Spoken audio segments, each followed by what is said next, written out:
Life always presents us with a variety of options from which we can choose. If we make the right choices, it leads to success, fulfillment, and happiness. The wrong choices lead to misery, failure, and gloom. A few hundred years ago, in India, lived a saint called Swami Tulsidas.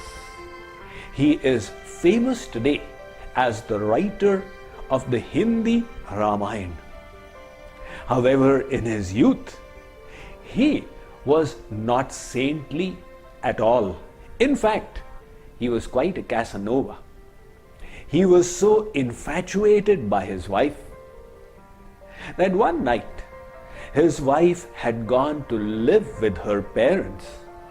When Tulsidas realized he just could not stay without her, he started off to meet her.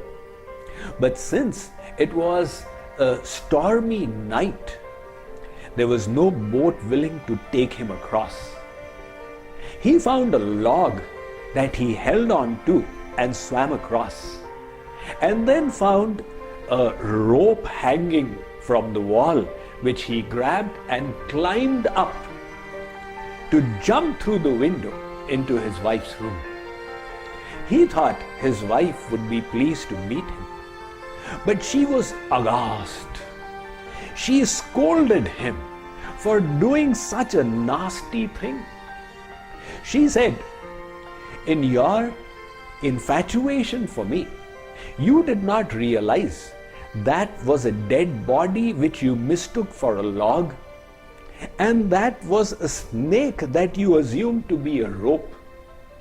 The amount of love that you have for me," she said, "if you had a fraction of it for the Supreme Lord Sri Ram, you would have achieved God realization by now." That scolding Tulsidas received from his wife was a wake-up call for him.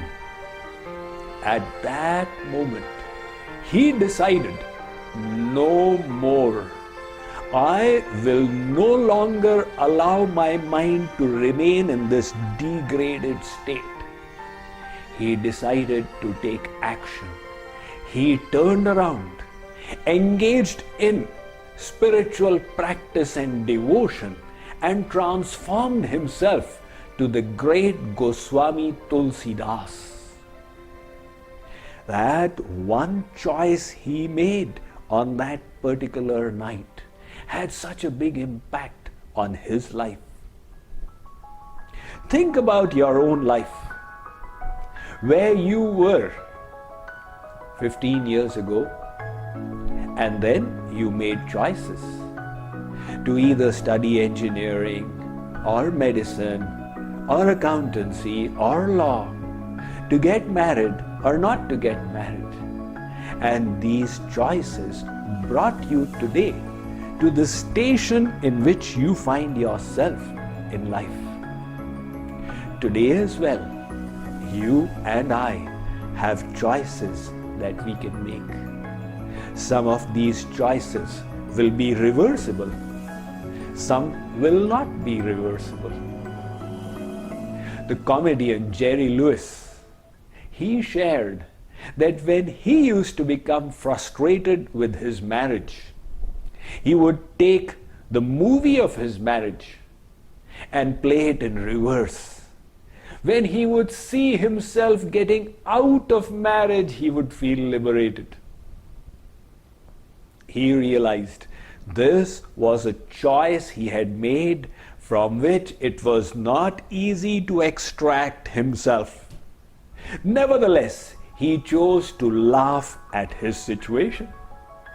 He could have chosen differently, to explain to his wife, to fight with her, or to file for divorce. So in the same way, the choices that we make have short-term or long-term consequences. Will today be the day when you will decide to choose wisely and transform your life like Tulsidas did? You may say, Swamiji, is life transformation so easy that it's the consequence of a single choice? Absolutely not. Alongside with the choice is the intensity of the decision. There is one decision a person makes to give up smoking and then starts again at night. And there was one decision that Mahatma Gandhi made when in South Africa he was subjected to racial discrimination, and he decided no more. That committed choice of his, no compromise, enabled him to inspire a huge freedom struggle that throughout the British Empire from India, without the help of violence. So, it is not only the choices we make, but also the commitment to these choices that enables us to make our life either more degraded or holy, sublime, noble, and happier. I would like to suggest for you today, as you go through your day and night, to ponder over the options you have. What could I think here? What could I do here? And to become more aware of the choices you are making. And to think of how to choose better. Tomorrow, I will share with you the secret formula for choosing more wisely. Thank you.